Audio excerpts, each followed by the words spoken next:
আমার দাদু ভাইকে কাটা চিংড়ি মাছের চপ বানিয়ে দাও তো। আচ্ছা ঠিক আছে মা, আপনাকে কোনো চিন্তা করতে হবে না, আমি এক্ষুনি গিয়ে ওটা করে দিচ্ছি।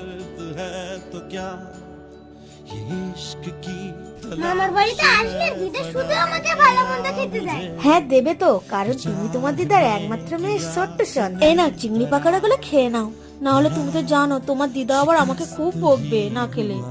আচ্ছা মামি, আমার দিদা খুব কথা বলে, তোমাদের দিয়ে সব কাজ করি না। দুজনদের সম্পর্কে এমন কথা বলে না শোনা, তোমার দিদার বয়স হয়ে গেছে তাই উনি কাজ করতে পারেন না, তাই আমাকে করতে বলেন।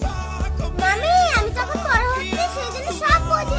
আমার ঠাকুমা মাথা দিয়ে সব কাজ করি না, আর যদি ভুল হয় তখন ধরে ধরে মারে। এরকম ঠাকুমা না থাকাই ভালো। না না বাবা, এমন কথা বলতে নেই, উনি গুরুজন, তোমার বাবার মা। আর হ্যাঁ, তুমি যেটা বলছো তোমার দিদা আমাকে কখনোই মারে না, তোমার দিদা আমাকে খুব ভালোবাসে। মামি আমি জানি আমার দিদা কেমন, তুমি আমার সঙ্গে মিথ্যা কথা বলছো। হ্যাঁ মিথ্যা তো আমি বলছি, তাই বলে একটা বাচ্চাকে ভুলভাল শিক্ষা কি করে দিই?